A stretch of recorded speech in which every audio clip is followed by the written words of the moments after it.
everyone. I'm Thomas Maroney. I'm the user interface artist for Star Trek Online. And on behalf of Cryptic Studios and Purple Entertainment, I'd like to welcome you all to the Inside Star Trek Online developer panel here at Star Trek Las Vegas 2014. So we've got a lot of really awesome stuff to cover today, and let's get started. I want to welcome my other panelists from the Star Trek Online dev team. Here they are. That's lead producer Steve Ricosa. Lead designer Al Rivera. And Star Trek Online's lead artist Brad Stokan.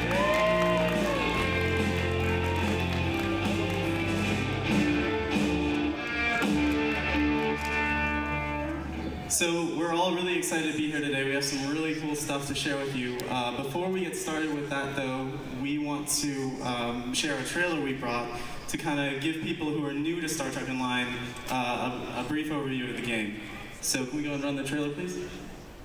Graduation ceremony will commence at 1200 hours. Attendees, please confirm you have clearance for departure. You are part of an enduring tradition. For over 200 years, men and women have served with honor, courage, and wisdom. Our first duty has always been to the truth, the guiding principle that defines us. From the stars, knowledge. To wear this uniform is to continue a most noble mission. Welcome aboard, Lieutenant. To explore strange new worlds. To seek out new life and new civilizations. To boldly go where no one has gone before. In this dark hour, you must shine. You must light the way for the lost and oppressed. The final frontier awaits, and though you sail a ship upon a sea in storm, you wear the uniform. You carry the tradition. Valor and sacrifice are your watchwords. Whatever comes, whatever finds you, stand tall, hold fast. You are a Starfleet officer. Lieutenant Yoshi, alert Starfleet. We have engaged the Borg. We are the Borg. Resistance is futile.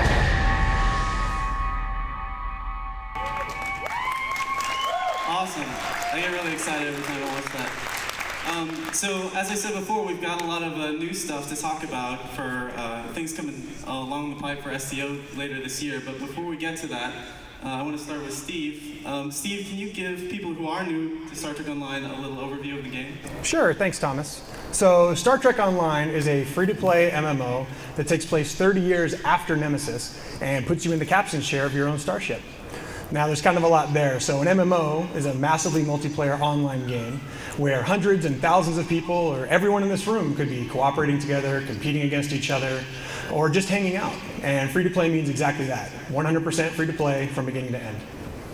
Great, so you can make a captain, but what kind of captain can you make? So we've got 3 different factions. So if you start as a Federation character, you graduate from Starfleet Academy, you prove yourself worthy to be captain of a ship, and then you begin your adventure exploring the galaxy. If you start as a Klingon, you graduate from Klingon Academy, you kill your traitorous captain, take his ship as your own, and then you start your assault on the Federation. And if you start as a Romulan, you're just a farmer trying to survive after the destruction of your homeworld, and then you're swept up in galactic events, and you get swept up, and then you start reuniting your people. Awesome. So we've got the Federation, Klingons, and Romulans. So those are the big 3. But can you tell us a little bit more about other like famous Star Trek locations you can visit and enemies you can fight in STO? You got it. We've got plenty of enemies. You can be fighting the Klingons, you're going to be fighting the Tal Shiar, the Cardassians, the Jem'Hadar, the Breen, the Borg, Species 8472. If you want to fight it, we've got it. For places you can go to Earth Space Dock, Deep Space Nine, Konos, Vulcan, Bajor, plenty of great spots to visit. Awesome. Well, thanks for the overview, Steve. Now we're going to start to get to some of the meaty stuff for people who've been here a while. Let's kick it over to Al, who is a convention veteran. Hello there. Hello? There we go. Hi, I'm Al Rivera. I'm the lead designer. Thank you. I'm done. Thank you. I'm the lead designer of Star Trek Online. Some of you may know me as Captain Gecko. How many people here have played Star Trek Online?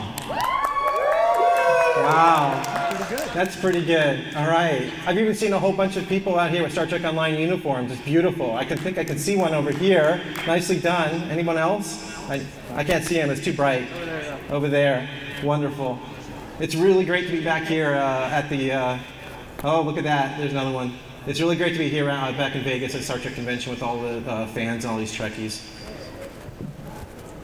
Right, so last year when we were here, we announced Star Trek Online's Season 8, The Sphere.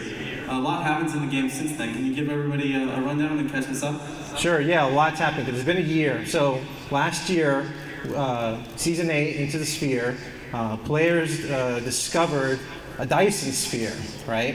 And so as the players explored that, we learned that the Dyson spheres are actually ancient Iconian technology in origin, and they produce megaparticles. And everyone knows that megaparticles are extremely dangerous. So when the players get to the Dyson sphere, the Iconians are not there. They're long since gone. As long as it's been 100,000 years they've left it. But when they get there, it's been occupied by the Voth, the dinosaur people from Voyager. And the Voth really want the Dyson sphere technology and the megaparticles, the power of the megaparticles. So the players need to stop that. Now the megaparticles were used by the Iconians to power their massive Iconian gateway network.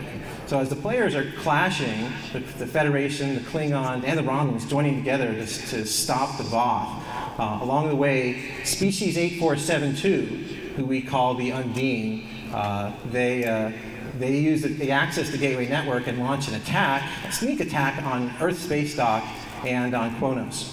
So, of course, the players, with the help of Tuvok and Voyager, are able to thwart the efforts of the Undine and save both planets. And this leads to a ceasefire between the Klingons and the Federation, and so a new accord begins. So this whole story over the last year, there's so much more to it. I know that was a lot to take in if you're not familiar with the game, but this whole story has been leading up to this very moment today, what we have to share with you today.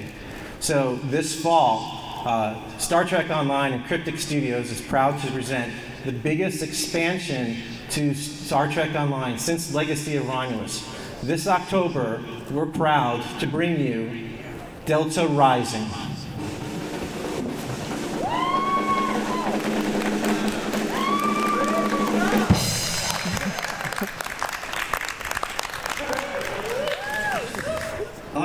So Delta Rising, so does that mean what I think everybody out there thinks it means? What does everybody think that means? How about that?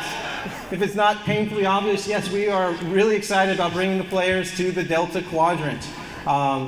We really wanted to tell the story of what's been going on in the Delta Quadrant. Star Trek Online takes place in the year 2410, which is about 32 years since Voyager returned home. So a lot could have happened since then. So we wanted to tell the story of what's happened to all our friends and all our enemies, and what effect did Voyager have on the Delta Quadrant on its 7-year journey. So you just said all of our friends and all of our enemies. So what kind of the Delta Quadrant species can we look forward to seeing again in Delta Rising? So if you're familiar with Star Trek Online, you know that we already have a few Delta Quadrant races in the game. We've already seen the Borg, we've seen the Hirogen, Species 8472, again we call them the Undine, and as I mentioned, the Voth. But we're going to be bringing a huge Delta Quadrant pantheon to you this fall. So joining the roster will be Talaxians and Ocampan and Kazon, and Hierarchy, Malon, APU, the armored personnel units, the automated personnel units, Kabali. There's just so many, I can't even remember them all right now. So it's just going to be a huge pantheon. It's going to be great. It's going to feel so much like the show. That sounds like a lot of new content if we're going to get to meet all those races again. But what else can existing players expect from Delta Rising? Well, so this is a little bit more meatier for people familiar with the game. Last year, with Legacy of Romulus, the big focus was bringing a new playable faction to the game. So with Legacy of Romulus last year, you could then play as a Romulan. So you could play as a Romulan or Reman, and that was a huge success. Everybody loved that. But this year we wanted to do something different. This year with Delta Rising, Star Trek Online will be raising the level cap from 50 to level 60. So you'll be able to, as a Federation character, for instance, you can be a Fleet Admiral, as a Klingon, you can be a Dahar Master. Okay, so that means from 50 to 60, we'll be bringing you Delta Quadrant story-based mission content from 50 to 60 for you to enjoy. All right, all new story-based content all around the Delta Quadrant. So it's going to be an amazing story. We're really excited for you guys to check it out. So obviously a lot of content is going to take us to 60, but what about the system side of things? What can we look forward to there on the path to level 60? All right, so the first thing, if you're going to be level 60 now, you're going to need some new gear, right? So we'll be raising the mark cap of all gear to Mark 14. So that's going to be a significant increase in power for everybody. Also, for your captain, we will be introducing a new advancement system. We'll be adding specialization talent trees to the game. This will be your primary way that you'll be able to advance your character. So this means brand new powers, first ground and space. You'll be able to start investing in that and specializing your character around level 50, but it doesn't stop at 60. After 60, you can keep specializing. It's basically an infinite advancement. So, so keep your eyes peeled for details on that. All right, so we're going to the Delta Quadrant. We've got all these new powers. We can invest in our captain, but I think what a lot of people are really curious about is new ships. Yeah. I hear some new ships. People out there want some new ships, huh? Well, Star Trek Online, is nothing without ships. So we've got over 300 playable ships in the game right now. Pretty much everything that you've ever seen on the show has been there. Every obscure ship you've ever heard of. So we'll be raising the bar again with Delta Rising. So with Delta Rising, we'll be introducing a new Tier 6 ships to the game. Okay, and these Tier 6 ships will be introducing a new class of starship and a new class of bridge officer to go along with those new ships. So that's going to be really exciting. We're going to get a sneak peek look at that in just a moment. Awesome. Well, I'm sure everyone's excited to learn more. We'll be releasing more information, of course, through our dev blogs on our website as we get closer to the launch of Delta Rising. But now I'm going to kick it over to Brad, who has brought along a lot of really cool art to give you a preview at what Delta Rising is going to look like. Thanks, Thomas. Well, I'm super excited to be here with you guys today and give you a really cool sneak peek at some of the amazing art that our really talented art team has put together for this exciting expansion. And this is just a small slice. It's going to seem like a lot, but it's just a tiny, tiny piece of what's in store for you guys. So pretty exciting. One of the things that's most exciting for us as an art team and as a dev team is that in Delta Rising, for the first time, you'll be able to fully explore the Delta Quadrant and experience firsthand the locations you remember from the show, the characters, and the ships. It's just an awesome, it's fantastic, a great immersive experience. And your journey into the Delta Quadrant begins with Voyager itself. As you can see, if you guys are familiar with the game, we've completely overhauled the Intrepid class from stem to stern. And this really embodies our sort of development philosophy on the art team to infuse these locations, ships, characters with as much authentic detail as possible. And you can see that in your encounters with Voyager, in missions where you fight alongside her, you also see this detail when you fly your own Intrepid class. And that attention to detail continues on the interiors as well. And one of the things that we've been doing, spending a lot of hard work and effort on, is really fleshing out the full interior, all the key locations that you remember from Voyager. And it's just a great trip wandering around these interior hallways and special key locations. I mean, the bridge, this is a great moment to sit your character down on the bridge, go to engineering, And again, there are great missions that take advantage of this interior, and you'll also get to experience this on your own player ship interior as well. There's a shot of the med bay, and obviously astrometrics. We've even made 2 versions of the mess hall, one with a replicator, and then one with Neelix's kitchen, so it's really cool. But you won't just be visiting familiar locations in Delta Rising. As Al said, you'll also be encountering a number, just a huge number of species from the show. I'm going to show you a peek at some of those today. So you'll first encounter the Talaxians and the Ocampa, who are effectively your allies and helpers as you journey through the Delta Quadrant. You'll also encounter the Benthin, who we've cast in this expansion as protectors of justice on the frontier marshals, if you will. You'll also cross paths with the Azari, interstellar bounty hunters, who interestingly will sometimes be on your side and sometimes will be against you, depending on how their contracts are working at the moment. And then, of course, you'll cross paths with the unsavory Kazon, brigands and raiders, as well as the hierarchy, whose corporate warlord masters find all the conflict that's going on in the Delta Quadrant to be good business. And finally, as far as this presentation goes, the Malon, who pose a unique threat to the ecology of various planets and systems. And just, again, all these species, it's just so great to see them up close when you're playing missions, see the ships, have interactions with the captains of those ships. It's just a great vehicle for storytelling, and it's just a great nostalgia trip. But of course, it wouldn't be Star Trek if you couldn't explore strange new worlds. And Delta Rising has so many of these. I'm going to give you a look at a few of them right now, starting with this mysterious planet, which harbors a dark and deadly secret. Or this next planet, which is a brand new homeworld that we've created for a canon species that was only rarely glimpsed in Voyager. And for our team, I think it was a really exciting opportunity to just take some of those clues from that episode and try to build out the culture, the architectural language of this species. And we really took inspiration from their unique method of reproduction, which is almost a high-tech form of DNA-based reincarnation, and use that to inform the look of their city, creating these ascetic, almost monastic, temple-like high-tech structures.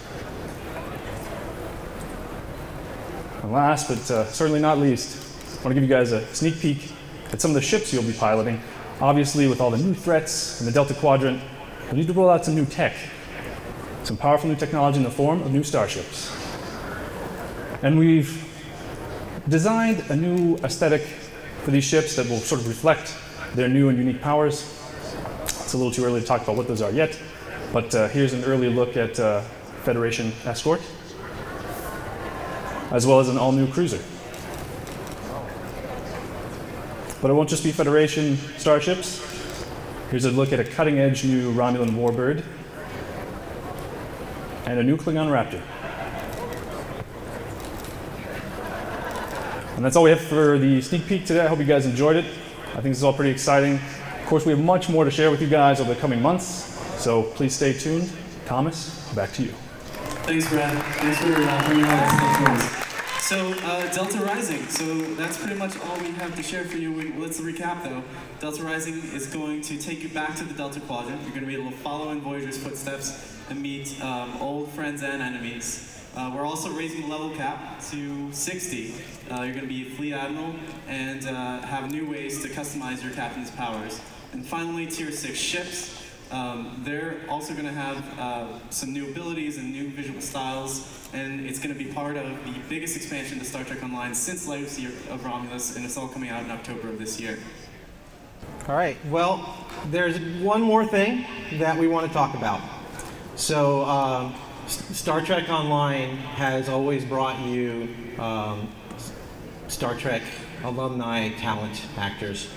In the past, we've brought you Leonard Nimoy, Zachary Quinto, Chase Masterson, Denise Crosby, Michael Dorn, and recently Tim Russ. So no Delta Quadrant expansion would be complete without some Voyager alumni to join us. So Tim Russ will be, of course, reprising his role as Tuvok and joining us again for Delta Rising. But we'll be adding several more Voyager cast members as well. And today we'd like to announce one of them, just one of them. Garrett Wang will be joining us, reprising his role as Harry Kim. Well, there he is. Garrett. Hello. Here, come over here, Garrett. Come over here. Oh my. Come over here, Garrett. I'm not sitting over. We'll get you over there in just a second. Okay, I want to talk with you first. All right. Thank you. Look what I'm wearing. Look at this.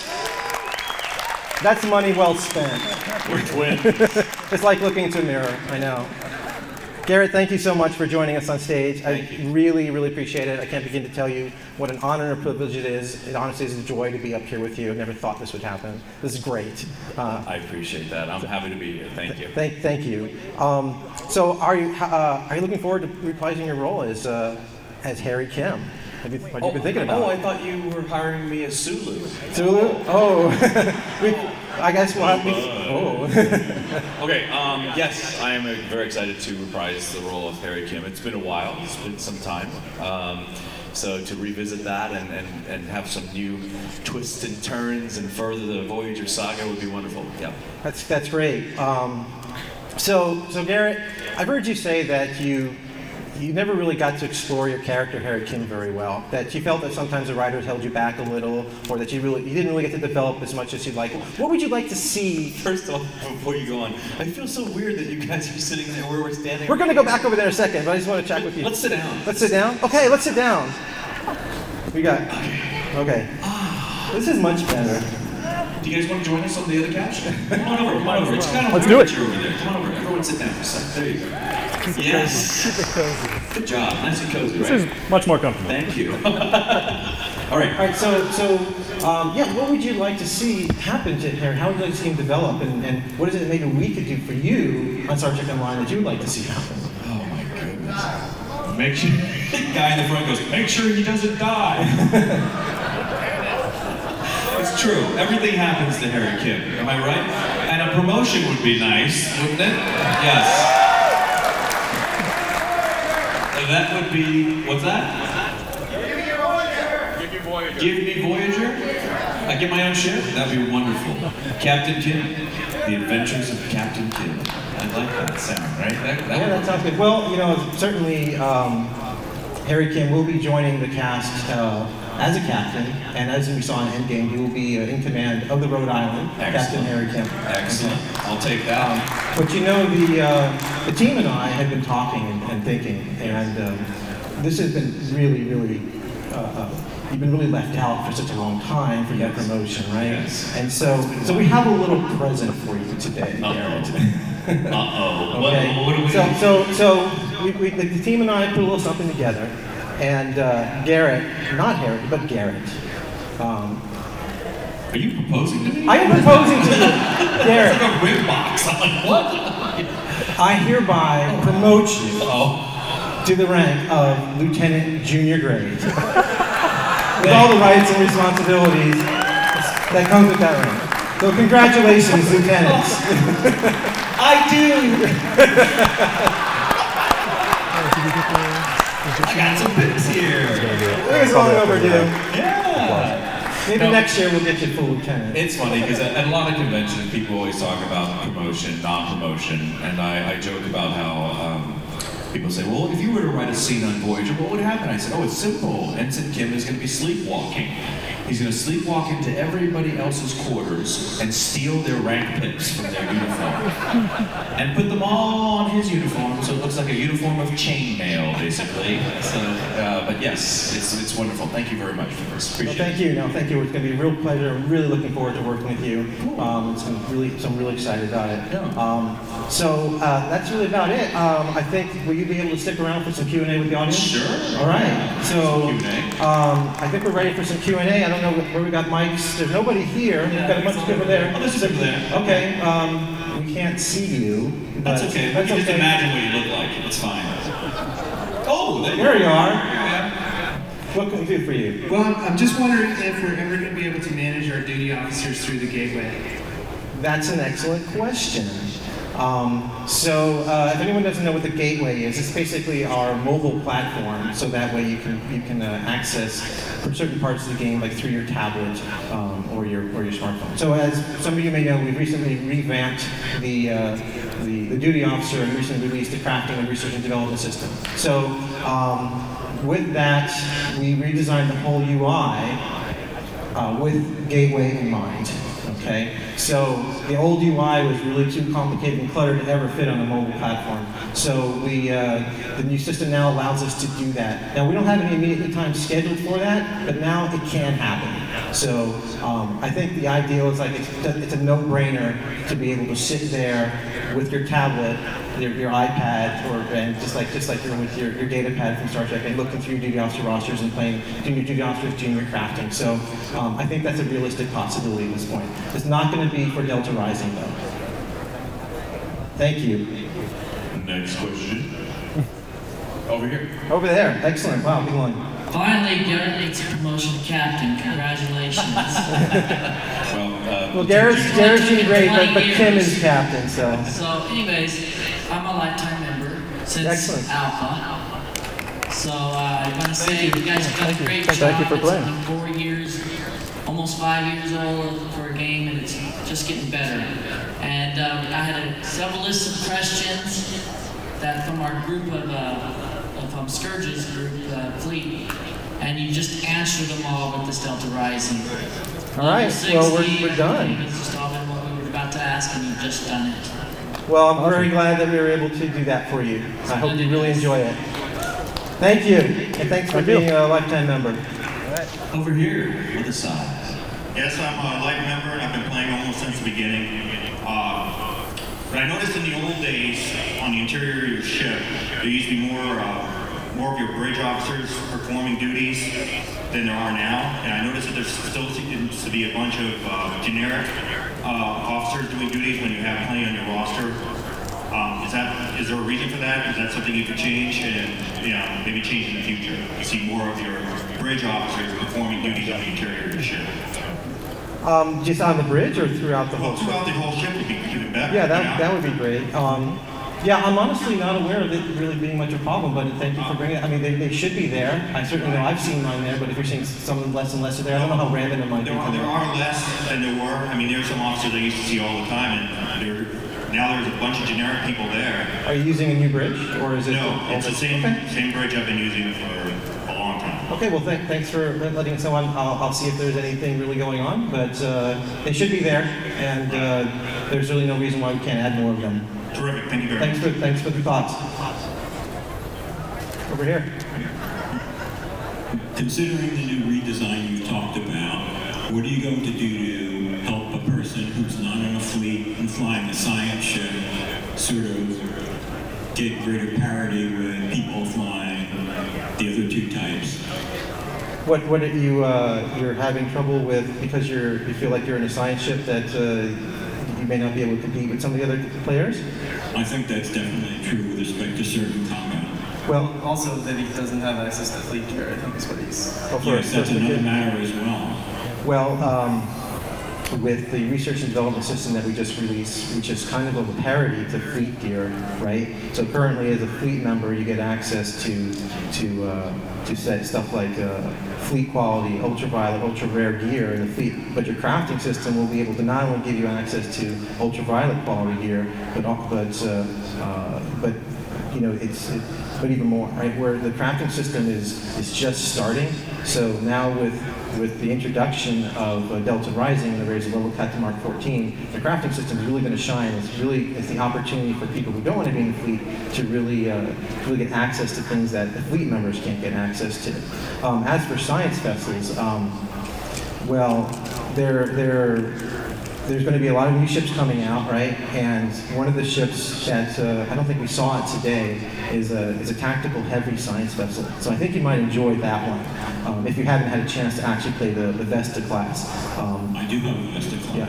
So and there's there's a really special ship coming out, and that some of you may know from Delta Quadrant, but maybe I think you might enjoy that. It's a really solid Tier 6 ship. and hopefully that will make things easier for science players. All right, thank you. Thank you. Hi. It's great that you're hitting the Delta Quadrant, but I'm wondering if there's any chance we're going to see more love for some of the underrepresented Alpha Quadrant species, the Denobulans, the Zindi. Is that you, Paul? Yes, Thomas. Hey, Paul. Want to answer that? Who's Paul? Well, we just had the Zindi flavored lockbox that came out where you could get the Zindi aquatic ship and things like that. You know, there's always, I mean, the great thing about STO is it's always growing and evolving. We're always adding new things to the game. So Delta Rising is going to be focused on the Delta Quadrant. We're going to be exploring there, but you know, the sky's the limit, really, in terms of what we'll see in Star Trek Online in the future. Especially because we now have a easy gateway back and forth between the Delta Quadrant and the Alpha Quadrant. You never know who you can see in the Delta Quadrant and vice versa. So a lot of good options there. Yeah, and one other thing to say about that is we've been constantly, with every release, we not only just add brand new content, but we go and kind of revamp old content, and you know, we'll probably keep doing that in the future. So there might be some old story arcs that get some love in the future that kind of focus on Alpha Quadrant species and things like that. Star Trek is so huge, right? We've got so many races already in the game. There's kind of this galactic northwest sector that we haven't even explored, where Ferenginar and Bajor and the First Federation and Rigelians, and so there's that whole other sector up there that we can explore. Right now we'll be focusing on the Delta Quadrant, and we haven't really talked about it. Even this Delta Quadrant Rising, the expansion is so big, but it's only like the galactic south section of the Delta Quadrant. So if everyone remembered, Voyager passed through the Necrid Expanse, and then at that point then the game changed. That's when the Borg got kind of introduced. So we're just focusing just on the galactic south species of the Delta Quadrant. So we still have the galactic north species to focus on. So we're never going to stop. So I'm very confident you'll be seeing more even Alpha Quadrant species, and maybe one day the Gamma Quadrant. Thank you. The first Star Trek game I ever played was Dominion Wars, and in that game there's a unique starship called the Achilles class, and it has some unique abilities. I was wondering if there was any plans on trying to license that design and including it among the fleet of Federation starships. I don't know if these guys know what you're talking about. I know what you're talking about. I don't know if you saw that cruiser. That looked kind of like the Achilles class, didn't it? Actually, I did think that, yeah. Yeah, but I think we're kind of interested in blazing our own trail in terms of like the ships that we make, and I don't know, navigating some of the others like offshoot Star Trek properties in video games, the licensing stuff can get kind of hairy. So we're probably going to focus on original STO designs for the time being. With the Vesta was a great exception, but that was like a really popular fan ship, and I think we had to pay for that. So well, I mean, I think we were happy to do it because it's a great ship, and Mark Rademacher's a really talented artist, right? So it's definitely worth it. But I think we're probably going to stick to STO original designs for our non-canon stuff. Thank you. Hello. Hello. That's a STO uniform you got there, right? Yes, it is. You're rocking it. Thank you. Looks great. Yeah, very cool. Look at that. Thank you. Nice. Awesome. I'm also here representing Cymax Media. And my question is, you mentioned the increase of the level cap. How will this affect the reputation system, and will you have to wait to reach the cap once again in order to access it? We will not be raising any cap in reputation systems. So they'll still have 5 tiers in every reputation. We'll be probably introducing a new reputation, and we'll continue to add new reputations. But one of the things we're more focusing on is the specialization trees I mentioned. So that way every expansion doesn't have just a reputation. We have something different for you to focus on. So the reputations really aren't going to change. And the reps will continue to start at 50. They're not going to get pushed up to 60. So as far as like when you access it, yes, you still have access to reps at 50. Okay, thank you. That was my question. Is that what your question? Okay, yes, thank you. In the early days of Star Trek, after TOS, you had the TAS, and I know you have a felinoid species in your game already, but one of the ones I've always been fascinated is the Zinti, which is a Larry Niven crossover. I was wondering if you ever, or if you have considered, or or if you ever would consider, and I'm new to this, so this may have been answered sometime in the past, but introducing that species into your universe. That's a great question. I actually have never been directly asked that question. The Kzinti is really tied up in licensing that we in CBS do not have access to. Okay, so we cannot use them. The closest thing is that we, after we added vacations to the game, we added the Ferocins. The Ferocins, which are basically the bad kitties in our game. And so you can access the Ferocins on the Klingon sites. But unfortunately, I don't think we'll ever get access to the Kzinti. Yeah, and I talked to Al about this a long time ago, actually. We kind of, if you've heard of the TNG species, the Zenkethi, I think that name kind of came as a way to avoid all the licensing issues with the Kzinti. I think it would have been cool if we had called the Ferocins Zenkethi, so if you want to put that in your headcanon as to what, that they're really the Zenkethi, you can do that. That's what I do sometimes, but you know, it's just this weird web we weave. Yeah, the animated series licensing is really complicated, and we only have like partial access to some of that. So it's the only one that's weird. Okay, thank you very much. Thank you. Hi guys.